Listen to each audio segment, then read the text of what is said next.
بسم اللہ الرحمن الرحیم۔ محترم ناظرین، امید کرتا ہوں اللہ تبارک و تعالیٰ کی ذات سے تمام ناظرین خیر و عافیت سے ہوں گے۔ آج ہم بات کریں گے حضرت طالوت علیہ السلام اور جالوت۔ جب بنی اسرائیل کے اخلاق بگڑ گئے اور عادتیں خراب ہو گئی تو اللہ تبارک و تعالیٰ نے ان پر جالوت نام کا ایک ظالم بادشاہ مسلط کر دیا۔ جالوت نے ان پر بڑا ظلم کیا اور انہیں اپنا غلام بنا لیا۔ اس وقت حضرت شمویل علیہ السلام بنی اسرائیل کے نبی تھے۔ وہ بہت بوڑھے ہو چکے تھے۔ بنی اسرائیل نے ان سے درخواست کی کہ ہمارے لیے کوئی بادشاہ مقرر کر دیجیے۔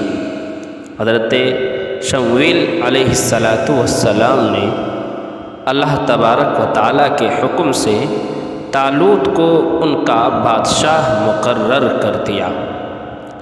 بنی اسرائیل نے بڑی مشکل سے حضرت طالوت علیہ السلام کو اپنا بادشاہ تسلیم کیا۔ تاریخ میں ان کو بنی اسرائیل کا سب سے پہلا بادشاہ تسلیم کیا گیا ہے۔ جالوت سے ان کا مقابلہ ہوا۔ حضرت طالوت علیہ السلام کی فوج میں داؤد علیہ السلام بھی شریک تھے۔ حضرت داؤد علیہ السلام نے ظالم بادشاہ جالوت کو قتل کر دیا اور بنی اسرائیل کو اس کے ظلم و ستم سے نجات مل گئی۔ اس عظیم کام کی وجہ سے حضرت داؤد علیہ السلام کو بادشاہ بنا